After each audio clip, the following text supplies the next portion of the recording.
his subject, Gerald Rendall, who was the first principal of University College here. I say Liverpool University College, that was the name in 1881 when Rendall was appointed. In common, they have, incidentally, that they both died aged 94, which I thought was quite an impressive statistic. And they both had quite sort of long retirements. Rendall actually retired when he was 60 from his post, they're not here, but elsewhere. And this was carved in 1896. The date on the side is 1896, though in fact it says 1897 on the front, just to confuse you. And this was during the period when Rendall and Allen overlapped for 3 years, because Allen was on the staff here. So let's take a look at, I'm really not so concerned with sort of, talk about the aesthetic appearance of the carving, that's not my forte. I leave that to the professionals to talk about that. But I really just want to talk about the man, or the two men particularly, because in their own way they were extremely distinguished and they contributed a great deal to the city and to the University College. Let's start with Charles John Allen. He was born in 1862 in Greenford in Middlesex. He was educated at Enfield and obviously showed an aptitude for art when he was at school. He was then apprenticed to the firm of Farmer and Brindley. Farmer and Brindley were one of the major carvers and modellers of the 19th century. And in fact, the architect of this fantastic building, Alfred Waterhouse, used Farmer and Brindley in, I would think, hundreds of his buildings, probably 600 which he was involved in, also in hundreds of his buildings. So Farmer and Brindley's work can be found in this building. So Allen served an apprenticeship between 79 and 89 with Farmer and Brindley. He then, at this time, was also studying at the Lambeth School of Art and at the Royal Academy Schools. He won 4 silver medals, so he was obviously very, very capable. After his apprenticeship, he was assistant to 2 very, very prominent sculptors, Hannah Thornycroft, whose work you can see in the Hall Art Gallery, and also to George Frampton, whose work you can see in the building here, on the staircase going up to the next floor, the fine bronze of George Frampton.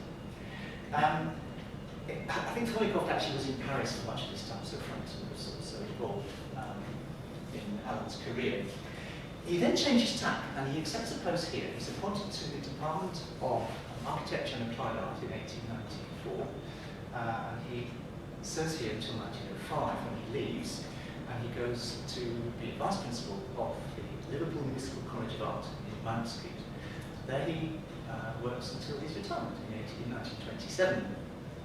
Now he's quite celebrated. If you look, if you Google new sculpture on your computer, you get a list of sculptors who were involved in the new sculpture movement towards the end of the 19th century. Charles John Allen was one of these. There's a very fine statue of his carving a sculpture in the Walker Art Gallery called The Lover and the Mermaid, Love and the Mermaid, which you can see in Gallery 8 on the first floor, top of the stairs, turn left. And he won a prize for this in a gold award in Paris in 1900. So he's a very distinguished sculptor. And there's a lot of his work to be found in Liverpool. So he's one of the leaders of this new sculpture, along with Frampton and along with Thornycroft as well, who's also involved. And they, I think, the essence of the movement was they wanted a more natural form of sculpture. And if you look at the Love and the Mermaid, it's certainly beautifully carved. It's bronze. It's really, really impressive. So Allen's career, he was working here, as I say, from 1894 to 1905. He overlaps with Rendall for 3 years, and clearly, having brought a distinguished sculptor already to the department, they wanted to commemorate this. And so he does this sculpture in 1896. This is shortly before Rendall retires. He retires from here in 1897. And we'll talk about his career in a moment. Where can you see works by Charles Allen? Well, there's a great deal in Liverpool. He was here for a substantial part of his career, and so not surprisingly, there's a lot of his work in the city. Let's start with this room. This is also by Charles John Allen, this fine bronze of William Rathbone.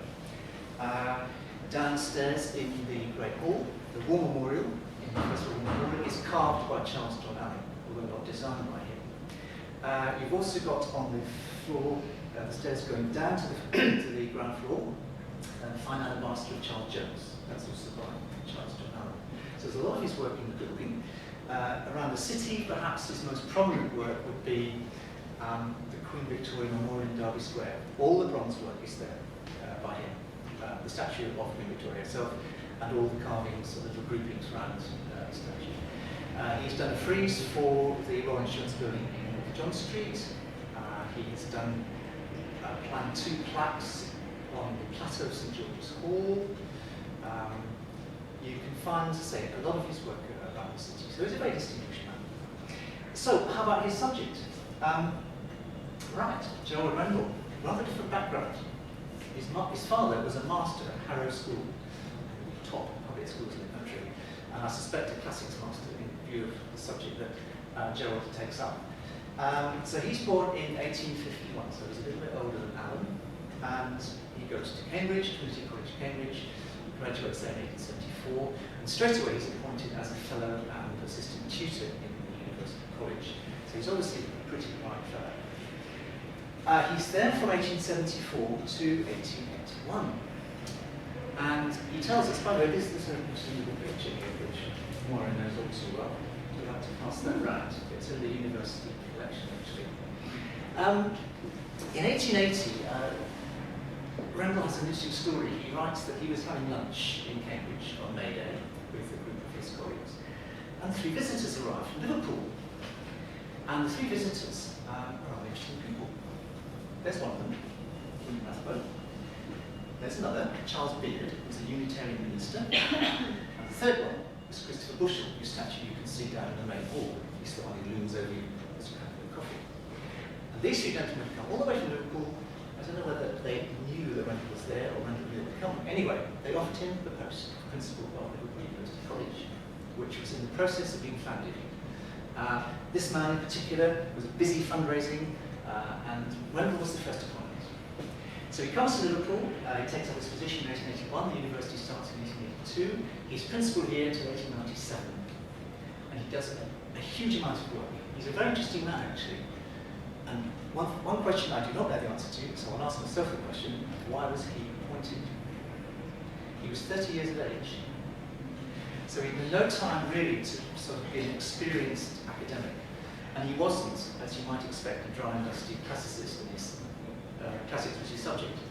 So he was appointed here in 1881. He was also had the Gladstone Chair of Classics and Ancient History, which he held until his departure. He was involved absolutely, as we say, hands-on in every aspect of the university, because it was just been formed. So it was his early years. He has to recruit staff. He has to be involved in publicising the University College for students, establishing the courses.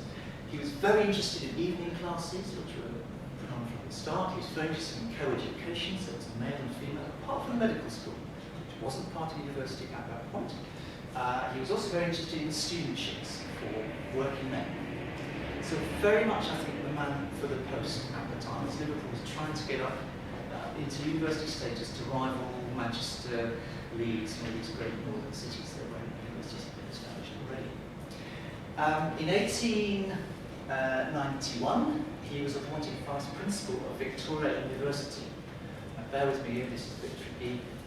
Liverpool University College was part of a wide organisation called Victoria University until 1903, when Liverpool University became independent. Also in Victoria University were Owens College in Manchester and Yorkshire College in Leeds.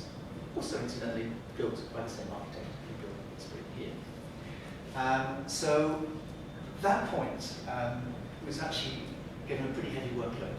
And oddly enough, the day after this building was opened in 1892, Rendall offered his resignation. Absolutely, he was an extremely popular man, he'd done a fantastic job. And they got round this by appointing a vice principal, who was a professor of philosophy in Macomb, which somewhat sort of eased the workload. Rendall continued, unfortunately, for the council. Academically, he's very distinguished. His first writings were on the early Christian authors. He has a particularly important book on St. Paul. He wrote extensively on the works of Marcus Aurelius, meditations. Marcus Aurelius wrote a lot of meditations, which are basically sort of autobiographical. So Rendall's great work in 1898 was Marcus Aurelius on himself. or by himself, I think. And he also wrote on other Roman authors as well. He retired from here in 1897. He went to be headmaster of Charterhouse School in Surrey until 1911. He retired from there at the age of 60, very sensible, in 1911, and went to live in Essex. I think with his sister, I'm not sure, I think I read that. He also became Canon of Chelmsford Cathedral at that point. And interestingly, from then on, he doesn't write much on the classics. He writes about Shakespeare. And those of you who take a keen interest in the authorship of Shakespeare may be very dismayed to hear that he was an Oxfordian, which means that he thinks that the Earl of Oxford wrote Shakespeare's plays. Shakespeare. I don't know if that distresses you or not, whether that colours your opinion of him. But he took the view, and he wrote this in a number of books. He left, I think, about 100 books to the university here, and 150 16th and 19th century editions of Marcus Aurelius to the library. They're in special collections now. I haven't read them either, but I'm sure they're worth reading. So academically very distinguished, but I think I'm really impressed with his business sense, because when he was here with the architect Alfred Waterhouse, he modified one building and he built 5. I say he was on the committees for all these building functions during this period. I've read some of the correspondence he had in building this building. It's fascinating. He's writing to Waterhouse almost every week about some aspect of the building, both notably sort of the provision of sanitary arrangements for the men and the women. You know, will the women's toilets going to be here or there? What size of the windows, the shapes of the chairs, and all this. Every detail that you'd expect in a large building like this. And he's writing to Waterhouse very regularly. I've read 70 of his letters, and lots more again in the university collections. So that's impressed me. I mean, he's not just a dry academic, he's a man who's very much switched on and can see what needs to be done. I mean, he's on the ball, he's not going to leave it to somebody else. He's very much hands-on with what he does. He was much missed, I think, when he retired in 1897, but he felt it obviously was time to move on. So before he did, Charles John Allen comes around and commemorates himself, his life, with this important bust. I think it's interesting that we've got this here. It used to be, I think, in the library, in Ted Hall, along with lots of other sculpture. But Alan was also responsible, as I said before, a number of pieces. So do go around the city and look at them. And remember him, our first principal here, and this huge man.